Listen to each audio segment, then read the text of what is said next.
poďme rovno na to. Next.js je rozhodne s veľkou ľahkosťou najviac nenávidená frontend, a možno teraz už aj full stack technológia. Vždy, keď vyjde nejaký príspevok, napríklad na Hacker News, tak ako vidíte v prvom príspevku na prvom riadku, je to najhoršia vec, akú som kedy robil. Ja si tieto diskusie vždy prejdem úplne celé a hľadám tam a nenájdem tam ani jeden pozitívny príklad alebo komentár na adresu Next.js, ale dám vyhľadať slovo PHP, uvidíte to za chvíľku a je tam táto vec. Next.js je úplne ako PHPčko, hovorí mi to aj môj kamarát Chemix, ktorý tvrdí, ty vole, však to je úplne to isté. Ja sa to možno budem trošku snažiť vyvrátiť. Nie, Next.js rozhodne nie je ako PHP. A disclaimer, nebudem sa vám snažiť tvrdiť, že je to ten najlepší framework, v ktorom by ste mali robiť weby. Ani sa nebudem snažiť tvrdiť, že je to ten najjednoduchší framework, alebo že je s ním ľahké robiť. Ja tu budem dokumentovať jeho unikátnu featureu, ktorú nemá žiadny iný framework na tejto planéte. Majú iba Next.js a to je partial pre-rendering. Ukradol som PHPčkové logo. Čaute, ja som Srigi, som full stack web developer s vysokým levelom, takže to robím už 20 rokov a viac. Som taký startovač startupov, bol som pri vzniku týchto projektov, ale už nich nie som, takže tomu sa hovorí, že angel developer. A taká nejaká timeline mojej kariéry, podobne ako väčšina z vás, začínal som s PHPčkom, potom okolo roku 2009 som tak nejako pomaly začal transitionovať to PHP dole a JavaScript hore. Vtedy som sa ako začal okrem toho backendu zaujímať aj o frontend a Node.js. A od 2020. Robím veľmi veľa s TypeScriptom. Keď sa niekto pustí do Next.js, tak je zahltený takými trojpísmenkovými skratkami. Je to úplne ako z filmu o nejakých tajných agentoch a ľudia ako si povedia ako Vesna zo samotárov, že to je blbý a zložitý. Nikto neumí říct, co by chtěl.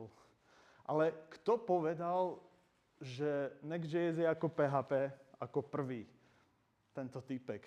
To je ako mňa strašne baví odhaľovať niekedy ako keby taký zdroj tých informácií, že tento človek je tvorca Next.js a on v 2016, keď ten framework vyšiel, napísal blogpost, aký bol jeho rok 2016 a tam vidíte, že ja chcem, aby ten framework bol ako PHP, tak jednoduchý a tak jednoduchý na použitie ako samotné PHP, napríklad routing alebo čo to tam je, žiadny setup. Ja vás zoberiem na takú chronologickú cestu. Chronologickú cestu, ktorou sa dostaneme k tomu, prečo sme potrebovali, alebo prečo PPR, Partial Pre-Rendering, sa objavil v tomto frameworku. Okolo roku 2012 vrcholila popularita single-page aplikácií, všetci to začali robiť v tom Angulari a v Backbone.js, ale frontendový JavaScript nemal žiadnu schopnosť nejako rozbiť projekt na malé súbory a inkludovať ich do seba. A ja som na takom jednom projekte robil a tak ako sme tie súbory potom pospájali, no tak ja som použil Galb, možno si to niekto z vás pamätá. Možno si pamätáte to, že Dan Steigelwart objavil Clojure Compiler a vďaka tomu sa stal totálnou celebritou v Českej republike, pretože to nerobil cez Galb ako my ostatní. Galb mal plugin, ktorý sa nazýval Concat a normálne on tie súbory k sebe takto iba nasal a vyplul z toho taký nejaký jeden veľký súbor, ktorý nazývame JS Bundle a ešte s nejakou chytristikou to potom nejako nalinkoval do HTML súboru. A toto sme potom ako dali na server a poslali do browsera a sa to vykreslilo a bolo to príšerné riešenie, pretože skonkátovať zdrojové súbory k sebe, tam není žiadna závislosť medzi modulmi riešená, nejaká cirkulárna dependencia, tak to spôsobilo, že buď vám to skrešlo hneď, alebo to explodovalo vo veľkosti, že súbor inkludoval sa navzájom, až to nebolo 100 GB. Záchrana prišla v roku 2011, keď sa objavil prvý komerčne alebo prvý všeobecne populárny JS bundler. On sa inšpiroval vtedajším Node.js a jeho CommonJS modulovým systémom. Takže do frontendového JavaScriptu nám priniesol kľúčové slova require alebo module export. Dnes už vieme, že CommonJS moduly je slepá cesta, nielen vo frontende, ale aj v samotnom Node.js.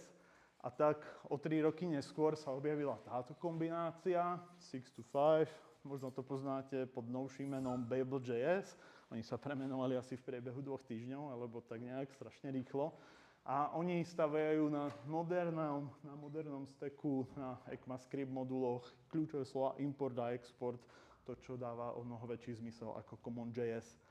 A mimochodom, React vyšiel v roku 2013 a to je podľa mňa jeho obrovské šťastie, že sa trafil do tohto ekosystému, kde bundlery a Webpack proste už existovali a React priniesol taký nový koncept vyrábania aplikácií, že robím komponent a tie kompozujem do seba úplne ako HTML tagy, to zanorujem.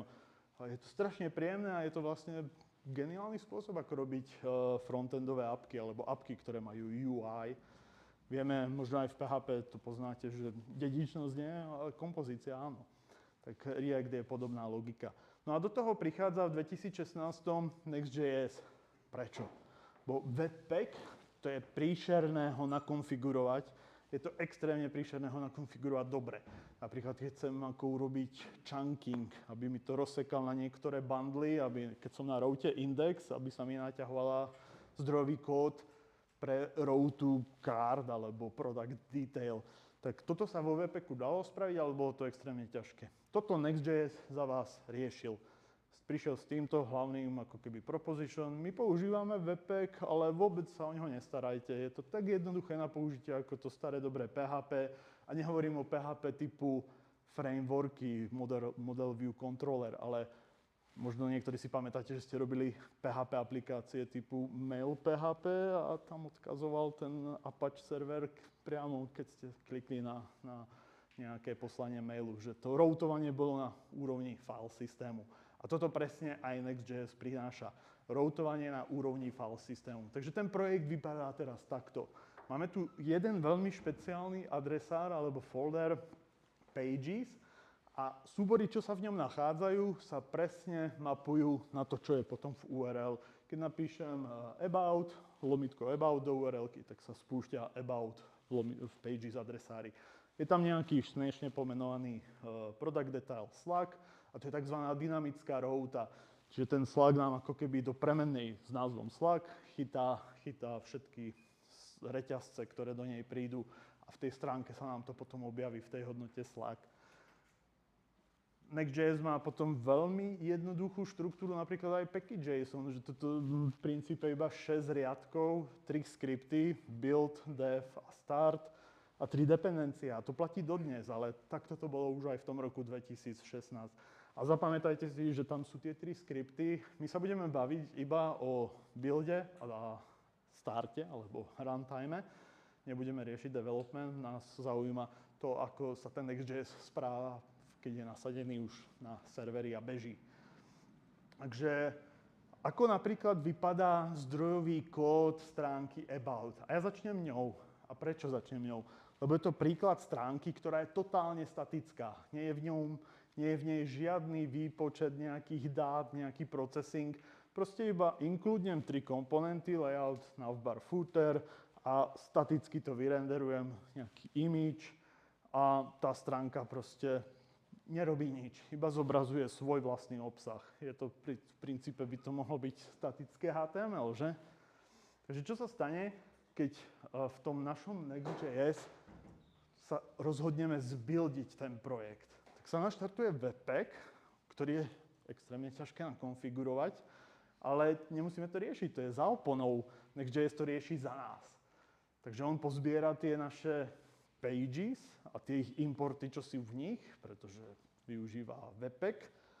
A on to uloží, tie bundly, tie jednotlivé bundly rozčankuje podľa tých pages a uloží to do tohto špeciálneho, tajného, neviditeľného, ale dobre známeho adresára .next. A potom, keď sa prepneme na ten runtime, tak máme browser a teraz používateľ, povedzme, ide na tú našu about stránku a tu vidíme, ako funguje ten mapping, ten routing na úrovni file systému, hej, je to 1:1. A čo sa stane? No, on nám to, ten Next.js v princípe funguje ako static asset server po tom vybuildení, že príde stránka, príde request, on ju zistí, že mám pre ňu bundle a vykreslí. SPAčka mali v tejto dobe ale jeden zásadný problém. To, čo mi prišlo do browsera, je toto, nejaký JavaScript, nejaké CSS, ale toto je sakra problém, hej. To si ako SPAčkaci a frontendisti v tej dobe uvedomili a všetci sa im začali smiať, že ste blbci, no to ste mohli vedieť, že client-side rendering je toto, že tebe príde do browsera prázdny div, sa to vykreslí v browseri. A čo si myslíš, že čo uvidí Googlebot, tvoj úžasne vypimpený e-shop a není nič vidno. Tak sa začali škrábať za hlavou a že čo s tým? Tak riešilo sa to na jednej úrovni, pokúsime sa nejako vyrenderovať ten React na servery a do stringu a podobne. A riešilo sa to tak, že v Node.js APIčka, ktoré neexistovali, napríklad navigátor alebo window at event listener, toto v Node.js neexistuje, tak vymysleli knižnice, ktoré to do Node.js dorábali, hej. To bolo rovnak na ohýbák. Z druhej strany to riešili vendory vyhľadávačov. Oni povedali, no, nemusíte to riešiť, my za vás urobíme to, že začneme interpretovať v Googlebotovi, v Google Clouderi, budeme interpretovať JavaScript. A vyrenderuje sa tá vaša úžasná React alebo Angular appka a my uvidíme jej obsah. No a keď to spustili, tak zistili, že vidia strašne veľa reklamy priamo od Google, pretože ľudia mali na stránkach AdSense, ktorý bol tiež veľmi populárny. A vlastne Googlebot musel začať blokovať reklamu Google, čo je taká vtipná vec, čo sa vtedy diala a rezonovala v komunite. Našťastie nás zachránil samotný React alebo Facebook. Pridali veľmi skoro do samotného Reactu túto metódu, render to string, pridáte tam proste iba strom komponentov a on to vyrenderuje do stringu. A toto ste mohli spustiť nejakým štýlom na Node.js. OK. Ako to teda funguje znova s tou našou about stránkou?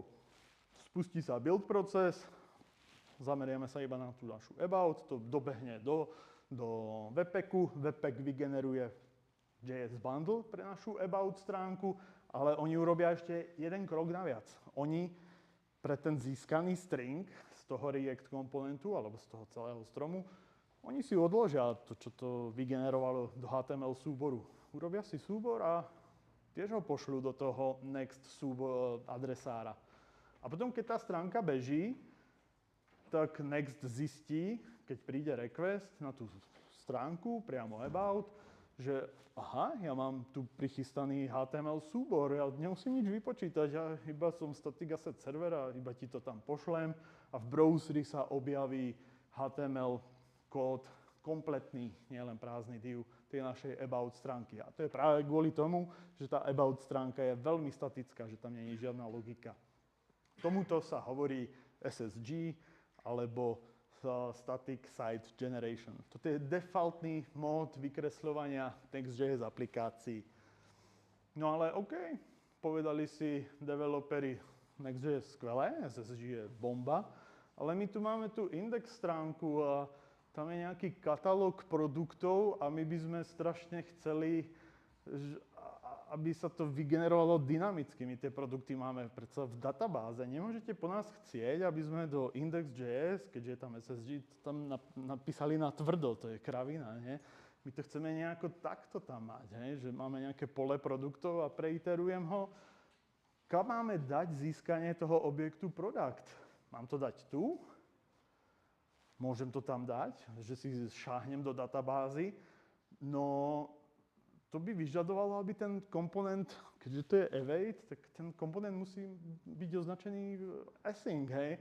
A to React v tejto dobe nepodporuje. Nemôžete urobiť asynchronný komponent okolo roku 2016, 17, 18. Tak strigy, napríklad ja som tomuto problému čelil, mal geniálny nápad. Ja to pošlem tu, že to bude fungovať. No nebude, pretože v Node.js globálny scope sa vykoná kód na globálnom scope práve jedenkrát pri spustení apky, keď sa ten modul natiahne. Nikdy viac ďalej. Ale aby som potreboval, aby sa to vykonalo s každým requestom, tak čo mám robiť? Next.js, pomoc. Tak nakoniec bolo vyslyšané toto volanie. Oni vymysleli malé rozšírenie, ako keby Reactu, ale React samotný to nikdy neprebral. A to bola funkcia get server-side props. A tá sa vykonala vždy, keď príde request na našu index page. A vidíte, že do nej príde nejaký argument, kontext a v tom máte kontext toho requestu. Môžu tam byť headere, môžu tam byť cookiny, URL-ka.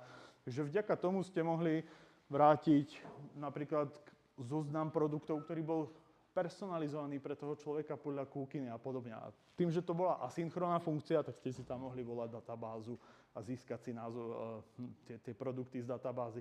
To, čo bolo treba odtiaľ vrátiť, je takýto objekt a on sa vďaka tomu, ako to ten Next vymyslel, tie dáta pretiekli do toho komponentu argument, to tzv. Props.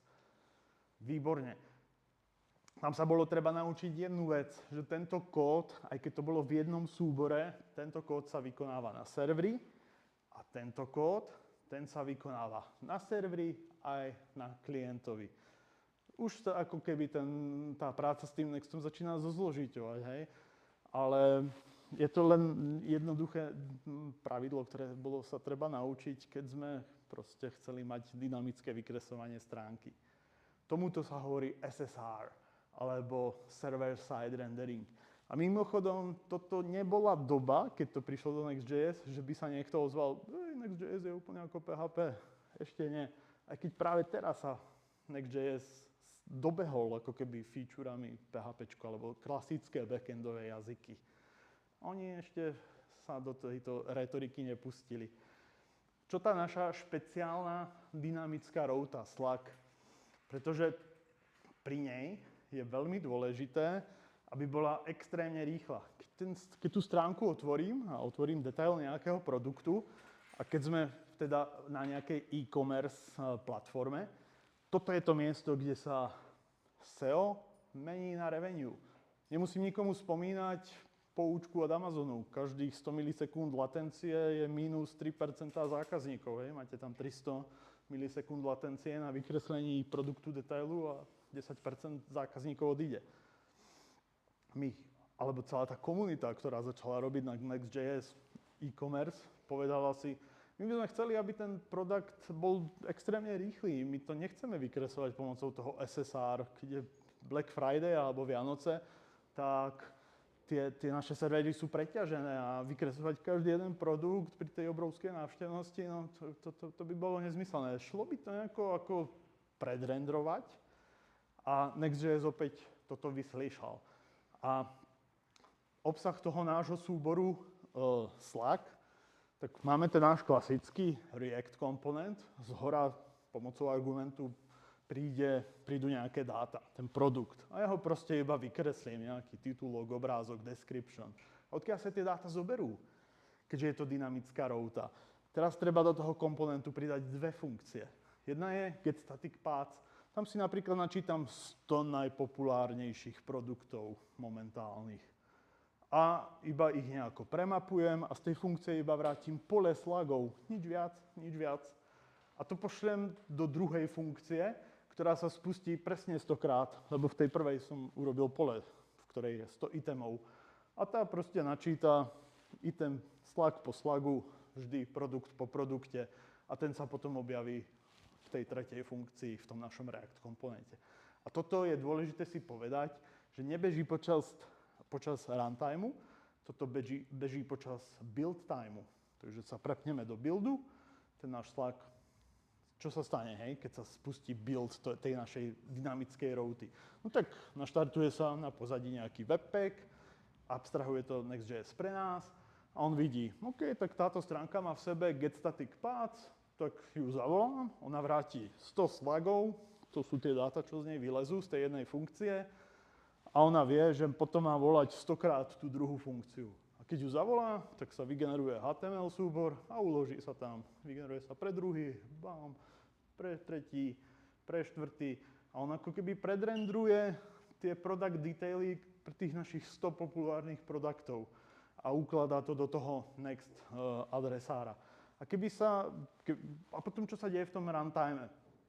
Objaví sa request na nejaký produkt a on zistí, hej, tak ja tu mám ten produkt predrendrovaný do HTML-ka, tak ja to tam pošlem a ten produkt sa okamžite zobrazí. Hej, to tam popne za 20 milisekúnd, záleží iba od rýchlosti toho, aký je rýchly váš asset server. Vôbec sa nespúšťa žiadny runtime v Node.js, proste to tam buchne. Keby tá stránka nebola predkompilovaná, tak ju za behu vykompiluje tú 101. A potom už pri tom 102. requeste na tú istú, tak už to pôjde z toho HTML súboru. To je mimoriadne efektívny spôsob, ako by šlo, alebo ako bolo možné cachovať tieto product detaily. Ako keby bolo možné urobiť predrendrovanie na dynamickej route. Bolo to super a pritom úplne na Pikachu, pretože ľudia si povedali, hej, nám sa zmenila cena, nám sa zmenili napríklad produkty, tieto sa vypredali a tam na tej predrenderovanej stránke sú veci, ktoré už nie sú v ponuke. Next.js ako toto nám moc nepomáha. Čo s tým? Tak Guillermo si sadol na meeting a vymyslel geniálne riešenie.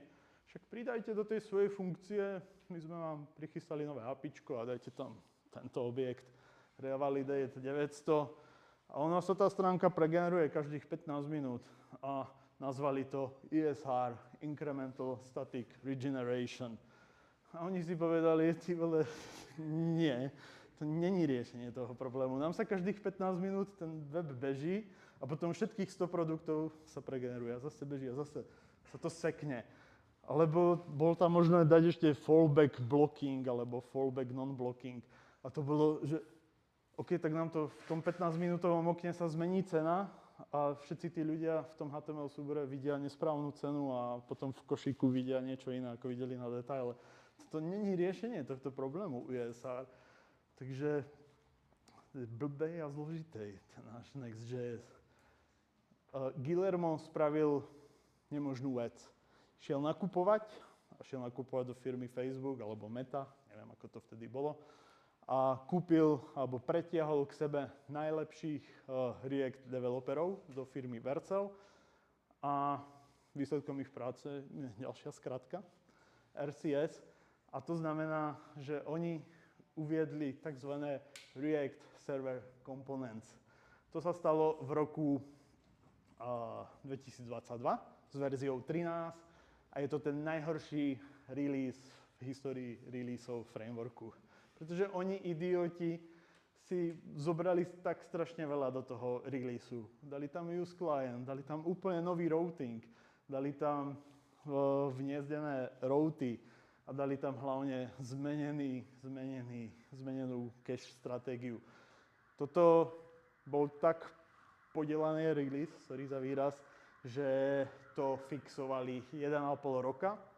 Damage control prebiehal na úrovni youtuberov, ktorí proste rozprávali do svojich videí. Vy to nechápete, React Server Components sú geniálne a dajte im čas, nech to opravia. Spoiler, React Server Components sú geniálne. Čo teda sa v Guillermovej hlave stalo? Alebo o čo tu ide s týmto releaseom? On začal mať víziu a povedal si, ja ju skúsim naplniť s Next.js. A tá vízia bola, málo sa o tom vie, že Next.js má víziu a to je, že chcem urobiť framework, ktorý je tak rýchly ako statický, ale tak pohodlný ako dynamický. A ako to urobiť? A s veľmi dôležitým ale, aby to nebolo s pomocou Ajaxu. Chcem to všetko urobiť, chcem urobiť statický web s pohodlnosťou dynamického na jeden request, bez Ajaxu, s Reactom. Čo k tomu potreboval? Potreboval k tomu túto fosíliu. Toto je spôsob, ako doručiť do browsera nejaký content z roku alebo z doby HTTP 1.1, keď sme mali vytáčané spojenie a v browsere sa museli naučiť nejakým spôsobom čankovať obsah a vedieť ho vykresliť, tak v 2022 sa táto fosília vytiahla a mimochodom je veľmi dôležitá stále aj dodnes napríklad pri chatbotoch, pretože chatboty, keď generujú text, to prichádza po čankoch a Next.js to využíva na svoje vykresľovanie stránok. Ako to teda je? A ja som tiež nechápal, čo to je ten React Server Component. Prvá dôležitá vec, všimnite si, že je asynchronný. Asynchronný, a teda ja môžem to získavanie tých databázových dát alebo dát z databázy presunúť priamo na scope toho nášho komponentu, získať to priamo v kóde, na plocho a hneď to tam vyrendrovať.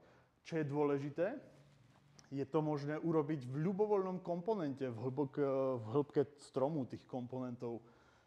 Toto nebolo s tým prvotným, s tým našim routerom na úrovni tých ciest možný. Ten sa nazýva page router. S ním to nebolo možné. Tá špeciálna funkcia, čo získavala dáta, tá mohla byť iba v tej page route. Nemohla byť v hĺbke stromu, ale React Server Components nám to umožňujú robiť. V ľubovoľnom komponente si môžem šáhnuť na databázu a získať iba tie dáta, čo ma zaujímajú.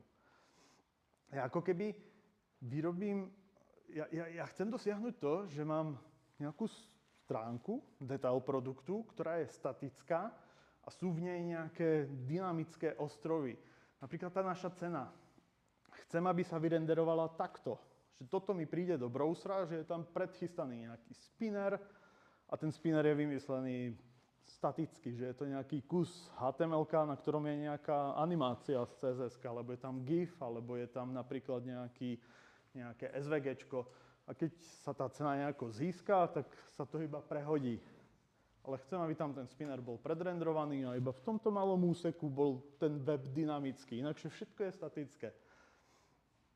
A chcem, aby tam boli tieto ostrovy, jeden alebo druhý. Ako sa to urobí? Veľmi jednoducho by to šlo urobiť priamočiaro, že tak urobím komponent, product price a dám to tam, nie? Že to je tiež asynchronný komponent a malo by to takto fungovať. Bohužiaľ to takto jednoduché nie je. Ten komponent musím obaliť do tzv. Suspense komponentu, čo je komponent od Reactu a viem mu dať nejaký fallback. A to je ten náš spinner alebo skeleton screen. A teraz tá stránka beží v SSR móde, že vždy, keď na ňu pristúpim, na ten konkrétny detail produktu, tak zbehne jeho získanie z databázy a kým sa nerizolvne ten vnútorný komponent, tak tá stránka sa nevyrenderuje. Je ako keby pozdržaná, že sme v tom SSR móde. Ale my chceme ísť do toho statického, že OK, toto je to dynamické správanie, ale Next.js má tú víziu, že chceš byť statický a zároveň dynamický. Tak čo k tomu treba urobiť? Treba ako keby tú stránku zakešovať pomocou tejto direktívy. Toto je prídavok, ktorý potom prišiel s tými React Server Components. A zároveň treba ísť do konfigu a zapnúť to tam. Oni to nenazývajú už PPR, volalo sa to PPR od 2022 do 2025, teraz sa to volá Cache Component, asi to má nejaký lepší marketingový cvenk. Ja som to urobil, idem si urobiť minimálne PPR demo, partition prerendering, spustím, urobím tieto dva kroky a stane sa toto. Sa to celé zdrbalo. Sorry za výraz. Červená chyba, kúkam na to, čo to je, však toto ste mi poradili urobiť v databáze, teda v dokumentácii a nefunguje úplne minimum. Čo som musel urobiť, je to, že teraz, keď som zapol tie cached components tej konfigurácii, ja už nemôžem mať ten kód toho získavania z tej databázy priamo na root scope toho komponentu. Ja musím tento kód, aj tento kód, presunúť do ďalšieho suspendnutého komponentu. Takže urobím komponent a ten content tam presuniem. A teraz sa stane to, ja sa ešte vrátim, všimnite si, že ten product detail a product price sú v HTML-ku vedľa seba. Takže ja som nedosiahol to, čo by som chcel dosiahnuť. Čo sa stalo? Ja som ako keby predrenderoval, že toto je ten náš dynamický ostrov a toto je ten náš statický ostrov. A oni sú nejako vedľa seba. Ja by som to chcel mať takto. Tak OK, jednoduché riešenie. Zoberiem tú product price a strčím ju do toho product detail. a iba to takto prekodím. Urobím to, paráda, nie, tá istá chyba. Čo sa deje? A to je to, čo by malo naplňať tú víziu, že mám tú statickú stránku a v nej je ten dynamický ostrov a nefunguje to. Sedel som nad tým x dní alebo x hodín a nakoniec som to riešenie našiel svojpomocne, pretože je to úplne nová technológia a nenájdete o tom žiadnu dokumentáciu alebo žiadne nejaké tipy a triky. Čo treba urobiť, je ten product price si poslať napríklad takto v tom Childrene a poslať to do toho product priceu cez Children. Ak tých komponentov, ktoré sú tie dynamické prústrely, je ich tam viac, tak si ich môžem poslať cez propsy. Nemusím to robiť takto, že tam pošlem vyrenderovaný komponent, ale pošlem tam priamo tú našu definíciu toho komponentu. Ja vám tu teraz dám malú ukážku partial pre-rendering a konečne sa dostaneme k tomu môjmu záveru, prečo Next.js nie je ako PHP. Tu mám nejakú malú stránku, ktorá nám reprezentuje to, čo sme doteraz videli. Skúsime otvoriť Adorable Kitty a my chceme, aby sa táto stránka vyrenderovala veľmi rýchlo. Ja si zoberiem jej adresu, predstavte si, že idete z Google, z vyhľadávača, hľadáte tričko, kde je krásna Kitty. Tak tam prídete napriamo, hej? Všimnite, čo sa stane, keď ju otvorím. Stránka sa okamžite vyrendruje a tieto dva komponenty, tam dotečú tie dáta. Ešte raz si to pozrime. Teraz sa už na ne môžete zameriať, na to tlačidlo. Vidíte? Bum, bum. Ja som tam dal nejaké dve umelé latencie, ale keď tam prídem, tá stránka sa okamžite vykreslí a tie dynamické dáta dojdú. A čo je dôležité, to sa nestane pomocou Ajaxu. Všetci vám budú vravieť, my máme v Laraveli Livewire, my máme v Ruby on Rails Livewire, Erlanga, jeho Phoenix framework. My používame WebSockety. To sú zastaralé technológie. Oni musia urobiť jeden extra round trip, aby túto funkcionalitu imitovali. Ja som to strašne chcel vidieť na vlastné oči. Skúsime otvoriť Chrome DevTools. Jak sa otvárajú? Myslím, že Command-Shift-C. Otvoril som Network Panel. Všimnite si, že mám vo filtri aj Ajaxy, aj samotný dokument. Ja tú stránku otvorím a mne to urobilo není tu žiadny fetch. A všimnite si na tom waterfalle, že tá stránka je vykreslená a potom tie latencie ako keby stúpnú. Ja som strašne chcel vidieť, ako tam to HTML-ko dotečie. OK, no tak skúsim to takto a tu sa to možno nejako bude vidieť. Tak ja prichystám request a potom to strašne rýchlo kliknem. Enter, nedá sa to cez toto pozrieť.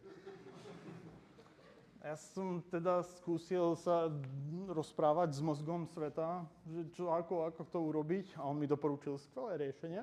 Zoberiem tú adresu toho Adorable Kitty, ja to natiahnem na celý obraz a použijem starý dobrý curl. Dám mu umlčanie všetkých správ a dám mu, aby nebol bufferovaný. Pardon. A ja ho strašne zmenším, pretože toho HTML kódu bude veľa. A ja keď to odpálim, mne príde HTML kód a teraz sa tam dostreamujú tie ďalšie veci. Ja to ešte zmenším, aby to bolo viac viditeľné. Takže na ten request príde HTML stránka a tie dva ďalšie komponenty sa tam dolejú. To je proste niečo, toto je ten dôvod, prečo Next.js nie je ako PHP. Toto nemá žiadny iný framework na planéte. To beží bez Ajaxu. To príde tým istým sieťovým spojením, tie dáta dolezú. Čo sa stane? Všimnite si, dúfam, že to bude vidno, ja to skúsim prizoomovať. Tu je ten HTML a tu je ukončovací body tag. Vidíte to tam? Asi hej. Že keď na ten úvodný request, tam není ukončovacia značka body a HTML. Až keď sú všetky dáta dočítané, až vtedy sa to tam objaví. Čo sa deje? My máme ako keby nedokončenú stránku, ale browser ju vyrendruje a postupne je tam malinký kúsok JavaScriptu a on obzervuje, čo je na konci. A keď to tam nájde, tak chytí a vie, kam to má dať. bo v tých informáciách to tam je napísané, že tu mám nejaké bloky, to sú tie naše dynamické ostrovy, a keď tie dáta dotečú, tak on ich chytí a on ich tam prdne. Toto je partial pre-rendering. Je to úplná novinka, je to jediný framework, ktorý to má a za mňa je to skvelé. Tiež sa to volá Cached Components. Nejaké výhody a nevýhody. My servujeme z toho nášho Next.js servera statické HTML, ale máme tam tie dynamické ostrovy. Funguje to bez Ajaxu, je to SEO-friendly, Google Boot alebo Google Bot vidí kompletné HTML našej stránky. A pre ňa to je iba ako keby tá stránka mala nejakú vyššiu latenciu, ale tie dáta tam uvidí. Oni neprídu Ajaxom, hej? To je veľmi dôležité. Dosiahli sme tú našu víziu. Trvalo to asi 7 alebo 9 rokov, kým to Guillermo naplnil. Čo sú nevýhody? Nevýhody, potrebuje to JavaScript, hej? Ale to potrebuje aj ten Ajax, to potrebuje aj ten WebSocket. Bez JavaScriptu sa to v tom browseri nevykreslí správne, ale na tej sieťovej vrstve to tam funguje samozrejme bez JavaScriptu, to proste príde tým kanálom ten zbytok toho HTML-ka. Ja verím tomu, že Vercel, tým, jak chodia na obedy v tom Silicon Valley všetci so všetkými, tak je možné, že niekedy sa stretnú developeri Verslu a Google a Chrome developeri, že prosím ťa, my by sme chceli vymyslieť novú značku a tá značka by to riešila tie dynamické ostrovy natívne v tých browseroch. Možno sa to stane. A tým pádom sa to posunie ešte o úroveň ďalej, že to nebude potrebovať vôbec žiadny JavaScript. Nevýhoda je potom samozrejme ten DX, tá developer experience, že tam treba tie komponenty si nejako špeciálne preposielať. No a samozrejme to funguje iba na Versli. No, to nie je pravda. Funguje to úplne všade. Funguje to aj vo vašom vlastnom nasadení Next.js v Dockeri alebo v nejakých lambdách alebo podobne. Toto je tiež veľký hate štandardných developerov z Pythonu, z Ruby, z PHP. Jo, všetky tie featurey, to funguje iba keď si to dáš do Verslu. Nie. No to všetky tie featurey fungujú aj keď si to dáte do Dockeru a nahostujete sami. Len opäť je to nejaké papúškovanie, papouška, ktorý papouškuje nejakého iného a dodnes sa to takto prenáša. Ale sú to nepravdy. Fungujú tieto featurey aj bez Verslu. Ja som Srigi a to bola moja prednáška o partial pre-rendering. Ja vám ďakujem.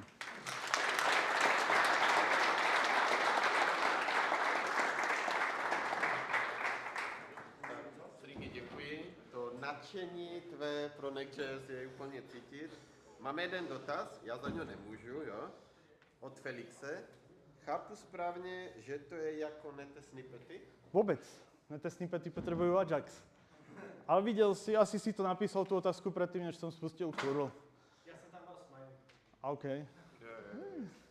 On se moc nesměje, jo, už nesměje. Ja. No a to bylo všechno. Tak I- ještě jednou, Srigi.